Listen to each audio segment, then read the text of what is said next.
Good evening, everybody. So one of the things that I do pretty often is market analysis. And over the last couple weeks, I've noticed that there has been a general trend of a lot of negativity when it comes to what is actually happening in the residential housing market.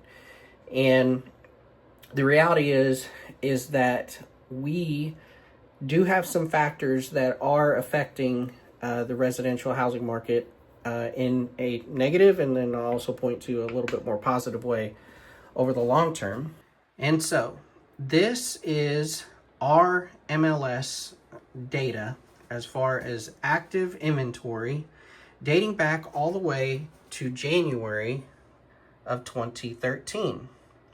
And so in January 2013, we had 6,886 homes active on the market.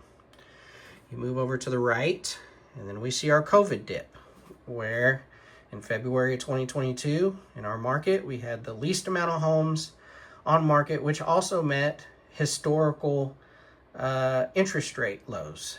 And so that intersection helped create some of the situation that we are dealing with today.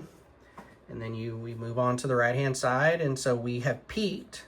We peaked all the way in October 2025, and then right now we're currently at 7,689 as of March of 2026. And so what I hope you'll look at is looking at the middle of the graph. What we're placing everything off of now is our experience of the dip and that COVID dip. And so looking at the dip in that market, you can see that dip is not the normal, what we would consider healthy market, around 6,000 to 7,000, homes active inventory on the market. And so we are a supply and demand economy, and the same is true when it comes to the residential housing market. And so what I would say is that the numbers, and not just this graph, but other graphs too, that they bear out that we do have a very resilient housing market. We're not dealing, even with everything in the news, we're not dealing with 10% plus interest rates that our grandparents were, when they were buying a home. Now, it could be said, yes, that their homes were significantly less expensive at that time, but a lot of the price appreciation that we're dealing with today has to do with that intersection of the market in 2022 with interest rates and historically low inventory. And so what we have is a resilient market that is correcting itself into a more normal market. And so buyers do have more options than they've had for several years. And so sellers, you need to be cognizant of that too. Your two levers are price and condition.